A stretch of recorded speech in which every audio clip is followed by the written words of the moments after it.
आलोकित परमात्मा को मेरा सादर प्रणाम। और अभी जो छात्र छात्राएं उच्चतम अंकों से परीक्षाओं में पास हुए हैं, उन सबको मेरी बहुत बहुत बधाई और शुभकामनाएं।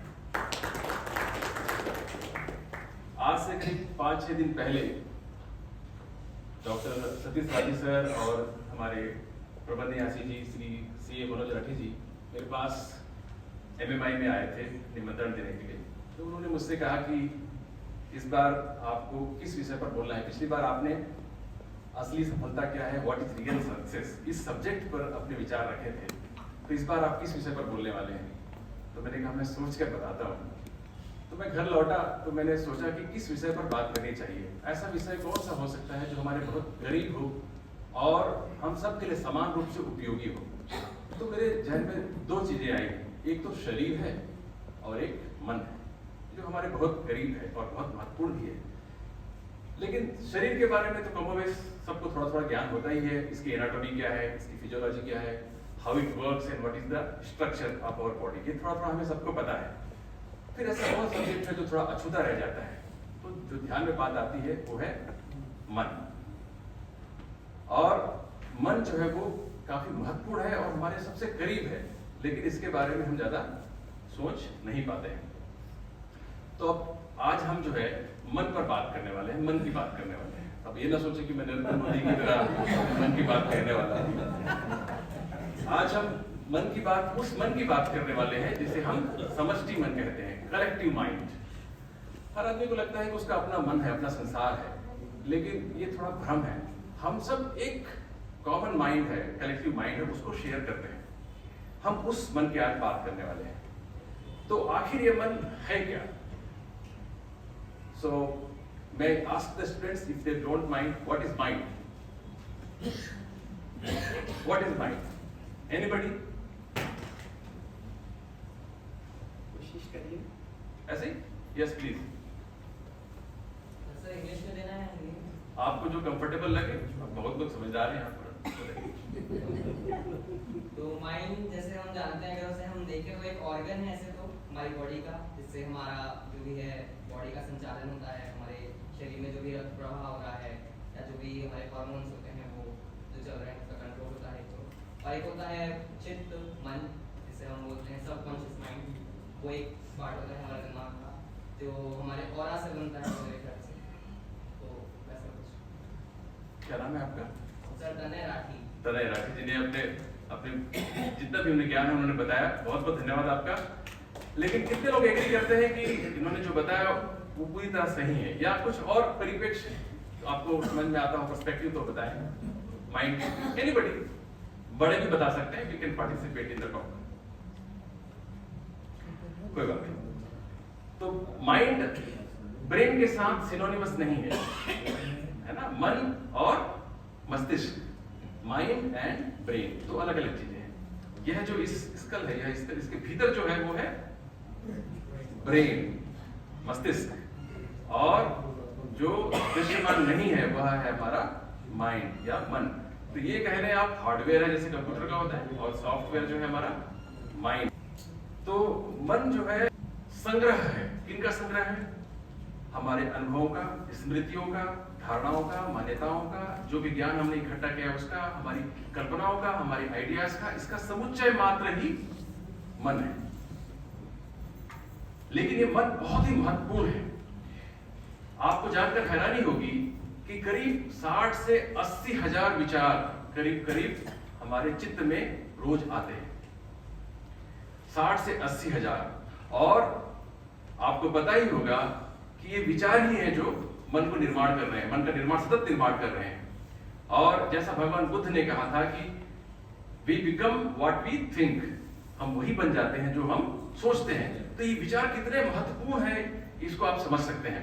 प्रतिपल इतने विचार आ रहे हैं, तो क्या हमें इन विचारों के प्रति सजग नहीं होना चाहिए? We can not afford to ignore these thoughts, है ना। ये बहुत ही इंपॉर्टेंट है। अभी हाल ही में WHO की एक डेटा आई थी, वो कहती है कि करीब करीब 97 करोड़ लोग मानसिक बीमारियों से पीड़ित हैं। 1 अरब, मतलब करीब करीब हर 8 में से 1 व्यक्ति मानसिक बीमारी से पीड़ित है। ये बहुत बड़ा आंकड़ा है।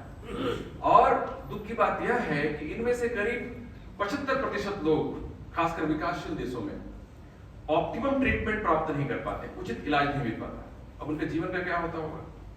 और इनमें से करीब 5 से 10% लोग ऐसे होते हैं जो गंभीर रूप से मानसिक रूप से बीमार हैं, लगातार दवाइयां लेनी पड़ रही हैं, जिनको एडमिशन की जरूरत पड़ जा रही है, जिनको शॉक्स दिए जा रहे हैं। ये बड़ी खतरनाक स्थिति है। अभी करीब 15 दिन पहले 10 सितंबर को वर्ल्ड सुसाइड प्रिवेंशन डे मनाया गया। क्या जरूरत आन पड़ी है इस दिन मनाने की? आनंद का दिवस मनाया जाना चाहिए, हैप्पीनेस का मनाना चाहिए, लेकिन world suicide prevention day celebrate किया जा रहा है क्योंकि विश्व में करीब 40 सेकंड में एक व्यक्ति और हिंदुस्तान में करीब 4 मिनट में एक व्यक्ति सुसाइड कर रहा है। क्यों कर रहा है? क्योंकि मन अव्यवस्थित है, मन का ख्याल नहीं रखा गया है। सफलताओं के पीछे तो सब भागते रहते हैं, लेकिन मन का ख्याल कैसा रखें इस तरफ दृष्टि नहीं जा पाती है। तो ये मन इतना महत्वपूर्ण है कि इसके बारे में सबको ज्ञान होना चाहिए। और चूंकि ये स्टूडेंट की लाइफ होती है, उस समय मन का पूरा निर्माण हो रहा होता है, तो यह स्वर्णिम समय है जिस समय अगर किसी ने अपने मन पर ध्यान दे दिया तो उसका मन सुमन में बदल जाता है, एक अच्छे मन में बदल जाता है। ऐसा मन जो आपको सफलता के साथ साथ शांति भी प्रदान करता है, आनंद भी देता है। तो आइए कुछ तरीके पर हम चर्चा करते हैं जिससे कि हम अपने मन को समझ सके, जान सके, क्योंकि अधिकतर समय में हम मन को नहीं जान पाते हैं। मन के साथ हमारा तादात्म्य बना रहता है। जैसे ये आप है, this is your true self and this is your mind. ये आपका स्वयं का स्वरूप है, चेतन है, जो आप एक्चुअल में है, जो इस शरीर के भीतर में निवास करते हैं, पूरी तरह से इस शरीर को आलोकित करते रहते हैं हर पल, वो ये आप है और ये आपका मन है। इतना भेद है, लेकिन सामान्यतः ये दोनों ओवरलैप्ड रहते हैं। सामान्यतः ये दोनों ओवरलैप्ड रहते हैं, लेकिन कोई विधि है, कोई तरीका है जिसके जरिए हम इसको अलग कर सकते हैं और अलग उसे वैसे ही देख सकते हैं जैसे आप मुझे अभी देख रहे हैं। न्यूरोलॉजी में एक बीमारी होती है जिसको कहते हैं डिप्लोपिया, डबल विजन। नॉर्मली आप सबके पास 2 आंखें हैं, लेकिन आप 2 देखते हैं क्या किसी चीज को? नहीं देखते हैं। आप एक आंख बंद करें, जरा बंद करें एक बार अपनी आंखों को, ऐसे बंद करें। अब देखिए जो जगत दिखाई पड़ रहा है, अब इसको बंद करें, फिर वही दिखाई पड़ रहा है। अब दोनों आंख खोले तो 2 दिखना चाहिए ना आपको, 2 नहीं दिखता है। क्यों नहीं दिखता है? क्योंकि दोनों की जो एक्सिस है वो ओवरलैप कर जाती है, विजुअल एक्सिस।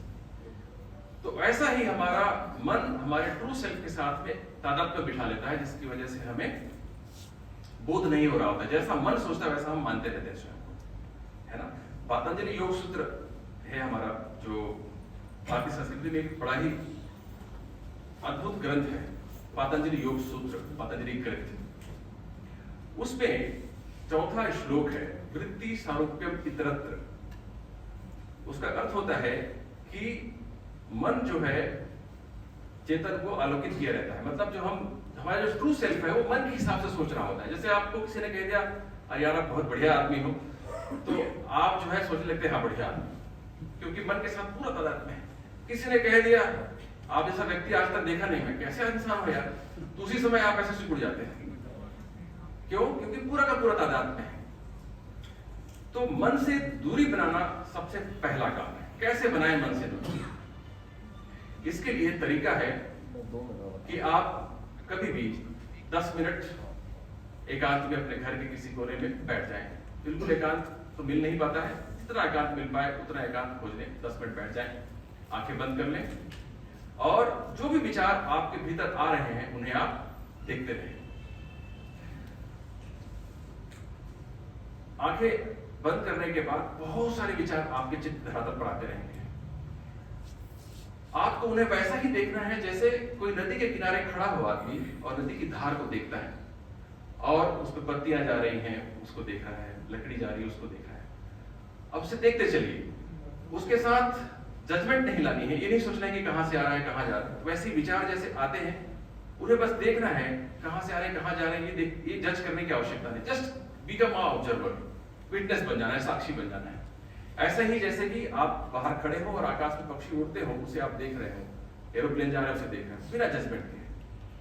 आप सड़क के किनारे खड़े हैं और उस पर सड़क दौड़ती हुई ट्रैफिक को, वाहनों को आप देख रहे हैं बिना किसी जजमेंट के। उनके साथ आपको कहीं नहीं जाना है, बस देखते रहें। ऐसा आप धीरे धीरे करते रहेंगे तो आपको मालूम पड़ेगा कि कुछ समय के बाद आपके मन के साथ में एक दूरी बन जाती है और मन को आप स्पष्ट रूप से देख पाते हैं। ऐसा अगर कोई आदमी ठीक से कर पाए तो मन अब आपका मालिक नहीं रहता है, और वो अभी तक जो आपको अपने इशारों पर नचा रहा था वह आपका दास बन जाता है, आपके चरणों में पड़ा रहता है। अब आप उसे अपने हिसाब से चलाते हैं। अगर ऐसा आप कर पाते हैं तो बहुत सारी समस्याएं आपके जीवन की यूं ही खत्म होने लग जाती है। तो ये पहला काम, मन से दूरी बनाने के लिए अभ्यास करना। दूसरा है जिसे हम कहते हैं आहार संयम। आहार का क्या अर्थ होता है एनीबॉडी? भोजन एक, और कोई और परिभाषा किसी को पता है? विचार। एक्सीलेंट। हमारे ग्रंथों में दो जगह बहुत ही महत्वपूर्ण रूप से आहार शब्द का प्रयोग आता है। बहुत ही प्रचलित श्लोक है, मैं आपको सुना देता हूं। वो गीता के 6वें अध्याय में 17वां श्लोक है। युक्त आहार विहारस्य युक्त चेष्टस्य कर्मसु युक्त स्वप्नाय बोधस्य योगो भवति दुःखा। और एक छंदोग्य उपनिषद में भी एक श्लोक आता है, आहार शुद्धौ सत्व शुद्धि सत्व शुद्धौ ध्रुव स्मृति स्मृति लब्धे सर्व ग्रंथि नाम विप्रमोक्षः। दोनों जगह आहार शब्द का प्रयोग है। ये आहार का अर्थ केवल अन्न नहीं है। आहार का अर्थ होता है whatever you take inside your mind, inside your body. जो भी शरीर मुख के जरिए जाता है वह भी आहार है। वह आपके शरीर का निर्माण कर रहा है। जो कुछ भी मुंह में जाएगा वह आपके शरीर का निर्माण करता है। इसके अलावा आंखों से जो कुछ भी भीतर जा रहा है, जो भी हम देखते हैं, जो भी दृश्य चीजें हैं जो देखते हैं, वह भी भीतर जाकर आपके मन का निर्माण कर रहा है। जो कुछ भी आप सुनते हैं वह भी आपके मन का निर्माण कर रहा है। जो कुछ भी आप सूंघते हैं वह भी आपके मन का निर्माण कर रहा है। तो केवल खाने की चीज पर ही फोकस नहीं करना है आपको उन सब चीजों को भी देखना है जो भीतर किसी न किसी रूप में जा रही है। इसके अलावा जैसे सर ने कहा, विचार वो आहार है जो मन पैदा कर रहा है आपके लिए। तो यह भी बहुत महत्वपूर्ण है। तो कुल मिलाकर जो कुछ भी चीजें भीतर जाती हैं अपने मन को निर्माण कर रही हैं। इसमें संयम की आवश्यकता है, क्योंकि ये बहुत इंपॉर्टेंट है। खासकर छात्रों के लिए बताना चाहूंगा मैं कि जब आप मोबाइल देख रहे हैं तो आप उसको स्क्रॉल करते रहते हैं, देखते चले जाते हैं इनडिस्क्रिमिनेटली। जो भी आ रहा है देखते चले जा रहे हैं, बिना इस सोच के कि इससे क्या फायदा होने वाला है, नुकसान होने वाला है। और जितने भी फेसबुक, व्हाट्सएप और यूट्यूब है, उनकी पूरी कोशिश है कि वो आपको उस पर बांधे रखे। तो इसलिए आपके अनुसार ही वहां पर कंटेंट्स भेजे जाते हैं। उनका व्यवसाय चलता होता है, वो धन कमा रहे हैं, लेकिन आपका बेड़ा गर्क होता चला जाता है। कचरा डालते चले जा रहे हैं, आपको ख्याल भी नहीं है। बड़ी ही महत्वपूर्ण बात है। तो जैसे जैसे आप इसका निर्णय करने लग जाते हैं कि यह मुझे लेना है, देखना है या नहीं देखना है, टीवी के साथ भी ये बात लागू होती है। आप रिमोट पे बदलते चले जाते हैं चैनल, और जो आया देखते चले जा रहे हैं। तो मन को हम डंपिंग ग्राउंड बना डालते हैं, जहां पर सारा कूड़ा कबाड़ डालते रहते हैं, घूरा बन जाता है वो एक तरह से। तो इस पर एक काम करना चाहिए प्रत्येक व्यक्ति को। इससे आप एक स्वच्छ मन का निर्माण कर सकते हैं, जो कि आपके लिए उपयोगी होगा आगे चलकर। तीसरी बात जो है वह है आत्मनिरीक्षण। ये हम मन को कैसे संभाले उसकी बात कर रहे हैं। आत्मनिरीक्षण, थोड़ा देर कभी कभी बैठ जाएं अकेले में और 2 मिनट के लिए जस्ट देखें कि मन की क्या स्थिति है। Am I comfortable with myself? अपने आप से पूछें, क्या मैं सहज हूं अपने साथ में? मेरी मन की दशा क्या है अभी? क्या मैं संतुष्ट हूं? क्या मैं जो परिस्थितियां हैं मेरे इर्द गिर्द उसके प्रति सहज हूं? क्या मेरे भीतर एक्सेप्टेंस का भाव है इन सब के प्रति? ज्यादातर स्थितियों में हम दूसरों के साथ में एक्सेप्टेंस खोज रहे होते हैं, कंफर्ट खोज रहे होते हैं, लेकिन हम स्वयं के साथ कंफर्टेबल नहीं होते अपनी मान्यताओं, अपनी धारणाओं, अपने विचारों के प्रति। उसके लिए भी ख्याल रखना चाहिए। अपने बारे में तो सोचिए कि आप स्वयं के साथ कितने कंफर्टेबल हैं, आपने अपने किस रूप का निर्माण कर लिया है, क्या आप उसके प्रति कंफर्टेबल हैं? तो दूसरों को ब्लेम करने के पहले खुद के बारे में सोचें। कई बार ये ऐसा होता है, इसमें एक और एक्सट्रीम भी है, दूसरों को ब्लेम करना संभव नहीं हो पाता है तो खुद को ही बहुत ज्यादा ब्लेम करने लग जाते हैं। वह भी खतरनाक स्थिति है। That can give rise to self guilt। अभी करीब 4-5 दिन पहले की बात है, एक महिला पेशेंट के रूप में मेरे पास आई थी MMI में ही, और उनको बहुत सारा कष्ट हो रहा था शरीर में, और उसके अलावा उनके पतिदेव ने कहा कि बीच बीच में बेहोश हो जाती हैं 2-3 मिनट के लिए, और उस दौरान स्वयं को ही मारने लग जाती है, थप्पड़ मारने लग जाती है। 50-60 थप्पड़ मार ही देती है वो दिन में, हर एपिसोड के साथ में। तो मैंने उसको कहा, भाई जितना हमने टेस्ट हो सकता था वो कराया हमने, जो क्योंकि कुछ एपिलेप्सी के एपिसोड्स होते हैं जिसमें कि बेहोशी आ जाती है और जिसमें झाग ना आए और झटका ना आए, ऐसा भी संभव होता है। ऐसी मिर्गियां होती हैं जिसमें कि केवल थोड़ी देर के लिए आप बेहोश हो जाते हैं, संसार से आपका कनेक्शन टूट जाता है, बेहोश से हो जाते हैं, गुम से हो जाते हैं कहीं आप। यद्यपि आपका संतुलन बिगड़ता नहीं है, बैठे रह सकते हैं आप, लेकिन आप थोड़ी देर के लिए गुम हो जाते हैं। ऐसी मिर्गियां भी होती है। तो हमने उसी दिशा में कुछ टेस्ट कराए उनके, वो सारे टेस्ट निगेटिव थे।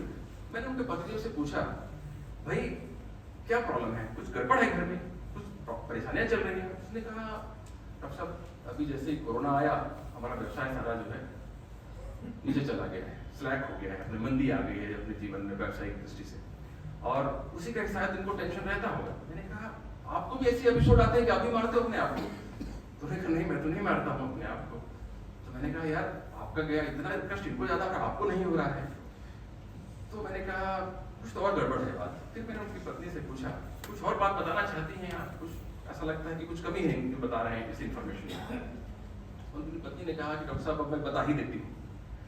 उन्होंने कहा कि घर में जो स्थितियां हैं, पारिवारिक स्थितियां, there is no harmony in that, और जिसकी वजह से लोग जो भी आए वही मुझे ताना मार देता है, कोई कष्ट देता है, कुछ ऐसा बोल देता है।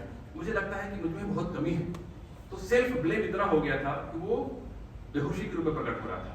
और ये बहुत महत्वपूर्ण बात है, मैं इसलिए इस चीज को और ज्यादा एम्फेसाइज करना चाहूंगा, क्योंकि मैं अपनी प्रैक्टिस में ऐसे बहुत से पेशेंट देखता हूं जिनके लिए शरीर केवल जिम्मेदार नहीं होता उनके कष्टों के लिए, उनका मन ज्यादा जिम्मेदार होता है, और मन की वजह से ज्यादा बीमार पड़ रहे होते हैं। It's very very important. तो उसकी हमने काउंसलिंग की, और वो अब देखते हो कैसे आती है। बट मैं आपको यह बताना चाह रहा हूं कि सेल्फ गिल्ट भी अच्छा नहीं है। तो ब्लेमिंग न दूसरों की करें न खुद की करें। जो परिस्थितियां हैं उसे सहज रूप से स्वीकार करें। जो स्थिति है, आप यह कहें अपने आप से कि ये बेस्ट डिजर्व्ड सर्कमस्टेंसेस मेरे लिए विधाता ने बना रखी हैं, इसको स्वीकार करें, और उसके बाद फिर उसका समाधान ढूंढने की कोशिश करें। इसमें दोनों में अंतर है। ऐसा नहीं कह रहा हूं कि मैं आप उस स्थिति को बदलने की कोशिश ना करें, इसमें अंतर है। लेकिन उसके साथ में एक स्ट्रगल का भाव नहीं रहना चाहिए, वरना वो क्षण तो आपका गया, वो समय आपका जिस समय में आप स्ट्रगल कर रहे हैं, वो आपका खूबसूरत जीवन का क्षण गया, वो नष्ट हो गया, व्यर्थ चला गया। तो जीवन का एक एक क्षण बड़ा कीमती है। ये समझ जब आती है तो आप इसको धीरे धीरे समझने लगते हैं। तो ये आत्मनिरीक्षण करना चाहिए प्रत्येक व्यक्ति को। चौथी बात जो है वो आत्मशोधन। आत्मशोधन का अर्थ होता है जैसे निंदाई करते हैं। किसान देखता रहता है बीच बीच में जाकर अपने फसलों को कि कहीं पर खरपतवार तो नहीं आए, बीड्स तो नहीं आ गए हैं, और उन्हें निंदाई करता है, उखाड़ता रहता है ताकि फसल ठीक हो सके। वैसे ही हमारे मन का रखरखाव हमें बीच बीच में करना चाहिए। बीच में बैठकर आपको देखना चाहिए कि मेरे भीतर, मेरे मन में कोई ऐसे भाव तो नहीं आ रहे हैं जो कि नेगेटिव है। कहीं मेरे भीतर हीनता के भाव तो नहीं आ रहे हैं, इंफीरियरिटी कॉम्प्लेक्स तो नहीं आ रहा है। कई बार भी ऐसा होता है, खासकर बच्चे जो है वो कंपेयर करने लग जाते हैं एक दूसरे से।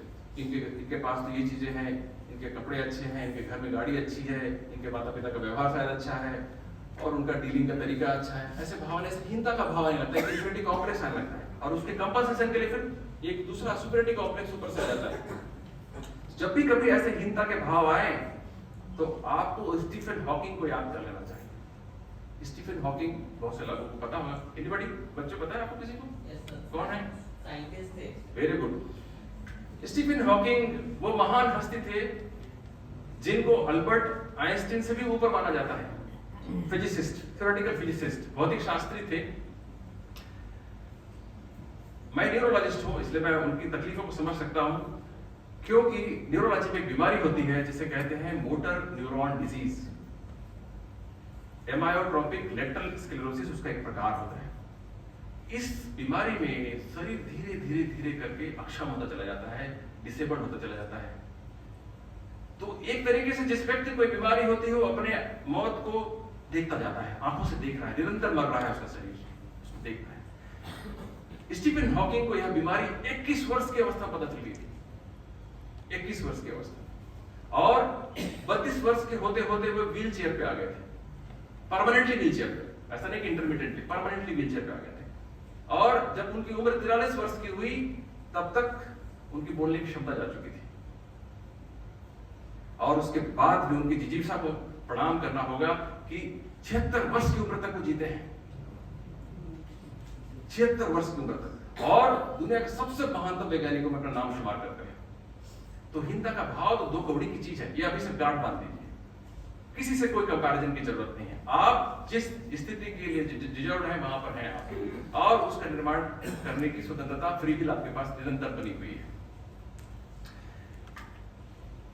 कभी कभी एक्सपेक्टेशंस हमें घेरने लग जाते हैं और हम सोचने लग जाते हैं कि इनका जो व्यवहार है ऐसा होना चाहिए और वो नहीं है। घर में भी आप देखते होंगे कई बार कि हम, और उसी चक्कर में हम दूसरों को बदलने की कोशिश में लग जाते हैं। अपेक्षाएं बहुत ज्यादा हो जाती हैं। जब भी कभी अपेक्षाएं आई, एक बहुत मनोदुर्गुण है, इसलिए मैं इसकी चर्चा कर रहा हूं क्योंकि वो मन को खराब करने वाला है। तो जब भी अपेक्षा का भाव आए और आपको लगे कि इनका व्यवहार ऐसा होना चाहिए, इनको ऐसा बोलना चाहिए, ऐसी बातें बार बार दिमाग में आए अपने परिवारजनों के प्रति जो कि आपके संबंधों को बिगाड़ रहा हो, तो आप हमेशा ही उसके प्रति विपरीत भाव लाएं। विपरीत भाव क्या होता है? वह है ग्रेटिट्यूड का भाव। आप खोजने लगेंगे तो आपको मालूम पड़ेगा कि बहुत सारे ऐसे गुण होते हैं दूसरे व्यक्ति में जिसके प्रति जो कि आपके सहयोगी है और जिसके प्रति आपको कृतज्ञ होना चाहिए। बहुत सारी बातें ऐसी होती है, खोजना शुरू करें, बस दृष्टिकोण की बात है।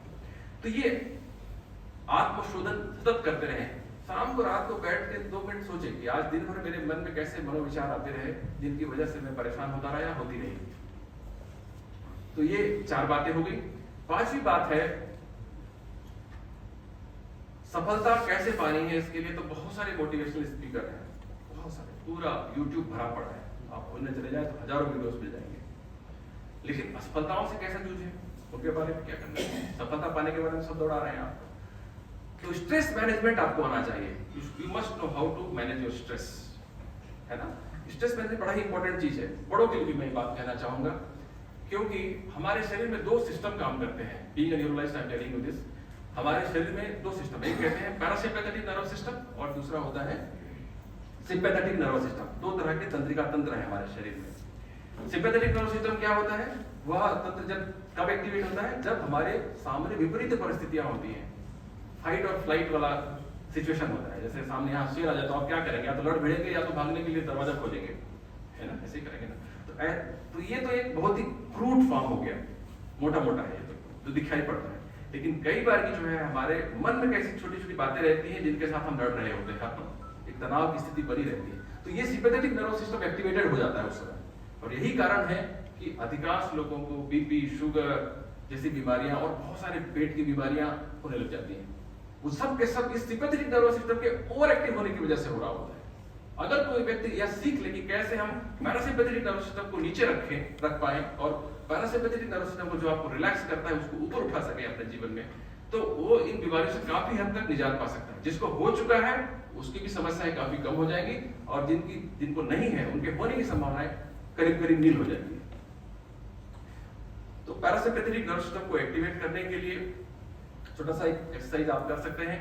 रोज जो है डीप ब्रीदिंग थोड़ा थोड़ा बीच बीच में कर लें। करीब 2 घंटे में आप 1 मिनट निकालें, अपने लिए 1 से 2 मिनट निकालें और गहरी सांसें 5 बार ले लें। गहरी सांसें लें और गहरी सांसें धीरे धीरे छोड़ें। आंखें बंद रखें और गहरी सांसें छोड़ें धीरे धीरे करके, और भाव करते रहें कि मेरा बॉडी थोड़ा रिलैक्स हो रहा है। बस भाव प्रधान है सारा का सारा जीवन।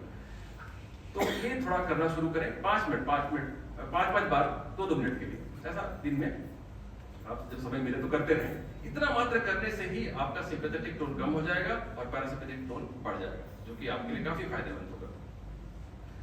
इसके अलावा जब भी कभी नेगेटिव विचार आपके मन में आ रहे हो तो इसके लिए एक सर्कल बना के रखें।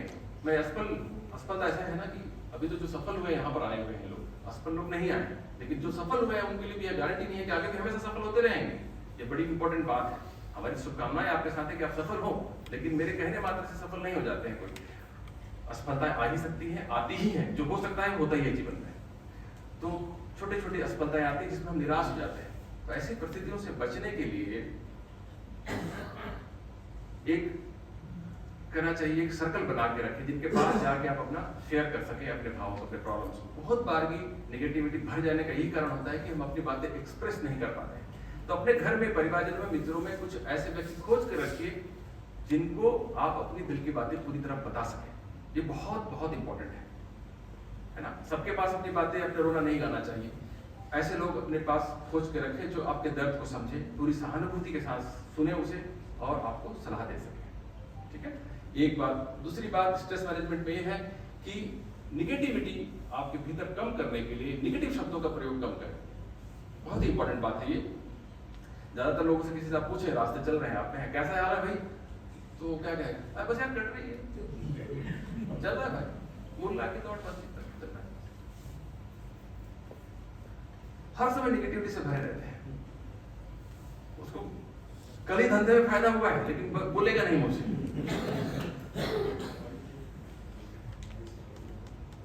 तो सार्थक सकारात्मक शब्दों का प्रयोग प्रतिपल करें।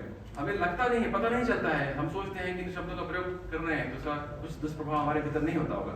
आप जरा गौर फरमाएं तो मालूम पड़ेगा कि जो कुछ हम बोलते सुनते हैं वो यहीं पर ही तो हो रहा है, आपके भीतर ही। आप किसी को कोई शब्द देते हैं उसके पहले तो खुद ही सुन रहे हैं उसको, तो वो आपके सिंपैथेटिक पैरासिम्पैथेटिक टोन पर प्रभाव डाल रहा होता है हर पल। तो कभी भी नेगेटिव शब्दों का प्रयोग करने से बचें। और कभी विपरीत परिस्थिति बन जाए जीवन में तो जरूर ये कहें अपने आप से कि दिस शैल पास टू, यह भी गुजर जाएगा, यह भी गुजर जाएगा। सफलताएं टिकती नहीं, असफलताएं टिकती नहीं। तो इन बातों का अगर कोई ध्यान रखता है तो बात बनने लग जाती है, उसका मन अच्छा होने लग जाता है। तो ये कुछ बातें मैंने आपसे शेयर की। तो पहली बात मैंने आपसे कही कि मन से दूरी बना लें, मन से दूरी बना लें, उसके लिए एकांत में बैठकर अभ्यास करें, थोड़ी देर अपने विचारों को देखें। दूसरी बात मैंने कही कि आत्मनिरीक्षण करें, आत्मनिरीक्षण करें, देखते रहें थोड़े थोड़े बैठकर कि मेरे मन की स्थिति कैसी है, सहज हूं कि नहीं हूं मैं। तीसरी बात आहार संयम, जो भी हम दृश्य और श्रव्य चीजें देख रहे हैं, जो सुनने और देखने वाली चीजें देख रहे हैं, उनमें थोड़ा अपने पावर ऑफ डिस्क्रिप्शन का प्रयोग करें, विवेक का प्रयोग करते रहें। आत्मशोधन करें, जो भी गड़बड़ियां दिखाई पड़ती है अपने जीवन में उसको थोड़ा थोड़ा करके हटाते चलें। और अंत में स्ट्रेस मैनेजमेंट पर आप ध्यान रखें कि कभी भी निगेटिविटी मेरे जीवन में ना आए, मेरा पैरासिम्पैथेटिक टोन बढ़ा रहे, जिससे कि मेरा ना केवल मन बल्कि शरीर भी स्वस्थ रहे। अगर आप इन सब बातों का ध्यान रखते हैं तो मुझे केवल आशा ही नहीं, पूरा विश्वास है कि आपका मन एक अच्छा मन बन जाएगा। अच्छा मन मतलब सुमन हो जाएगा। सुमन क्या होता है? हो जाएगा। आपका मन ऐसा सुगंधित पुष्प की तरह महकेगा कि न केवल आपका जीवन बल्कि आपका परिवार और सब